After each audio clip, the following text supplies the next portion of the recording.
Hello and welcome back to 365 Days with mxmtoon. I'm Maia, a singer, songwriter, videomaker, Oakland native, and orbiter of the sun.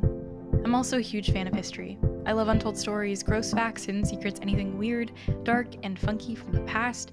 Each day I'm going to share one of my favorite deep cuts with you, so let's take a look at today's stories. It's 365 with mxmtoon.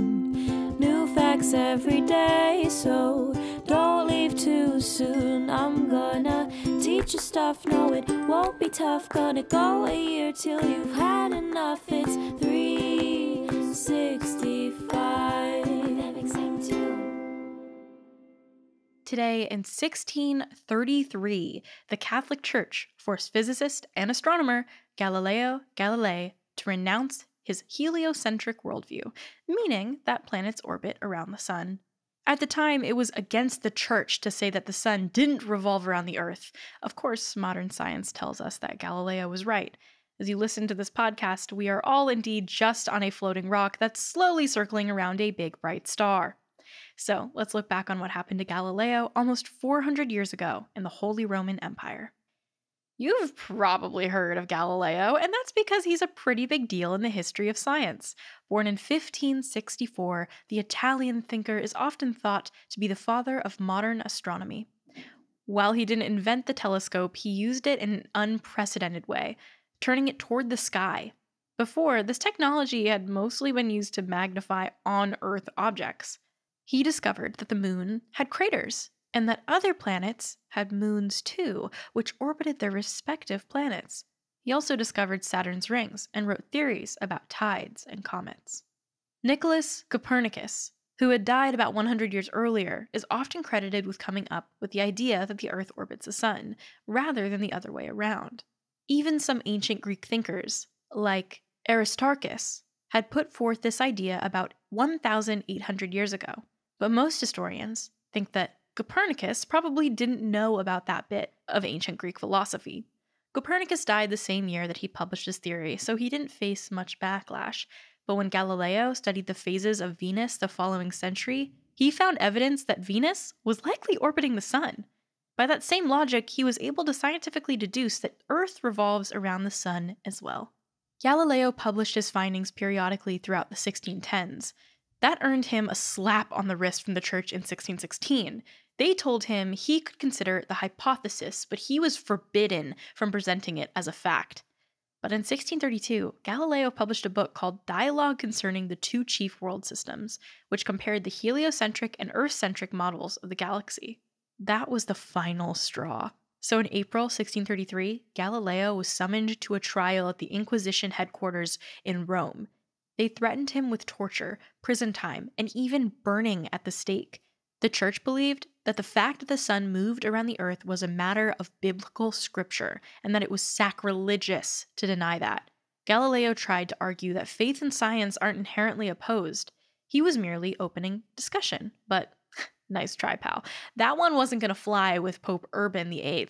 Under threats of his life, Galileo vowed to stop sharing his teachings about the sun being the center of the earth. He had to renounce the research he worked so hard on for decades to save his own life. He was placed on house arrest for the final 8 years of his life. He was 69 at the time of the trial, and he was forced to recite the 7 penitential psalms once a week for the next 3 years. These are the psalms often recited in confession or during Lent. All in all, his punishment was not as bad as being burned at the stake, but still, it was pretty rough. It would take over 350 years before the Catholic Church would clear Galileo's name and accept his teaching as fact. In 1992, Pope John Paul II finally acknowledged that their persecution of the astronomer was an error. Now, let's talk about music. Today, we have a super special guest, one of my favorite musicians actually to exist ever, and somebody who is constantly inside of my own playlists and what I listen to on a day-to-day basis. We have Ashe here today to talk about a special June 22nd in her life. Wow, June 22, 2018, I released my first EP, The Rabbit Hole. I had just left my husband and was in New York City to celebrate the release with my label. Seems like so long ago, but I guess that's really only a few years back. I was so proud and still am so proud of that EP.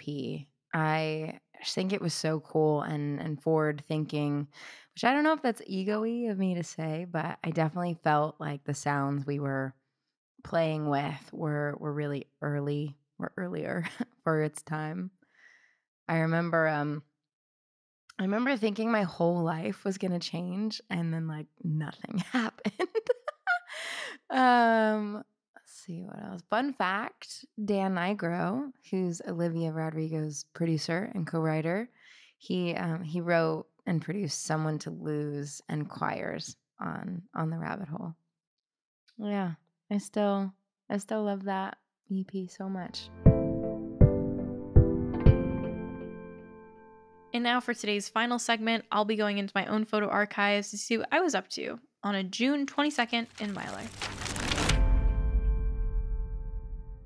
On June 22nd, 2019, I took a photo of my cat. That's all I really have today. I really love cats. I am a cat person. I still love dogs, but I think I have a very soft spot for animals that can kind of do their own thing without being bothered. But they'll still come for you for attention, and they'll still comfort you. I have 2 cats growing up, Boo and Scout, named after Boo and Scout from To Kill a Mockingbird. My parent is a English teacher. Shout out to my mom.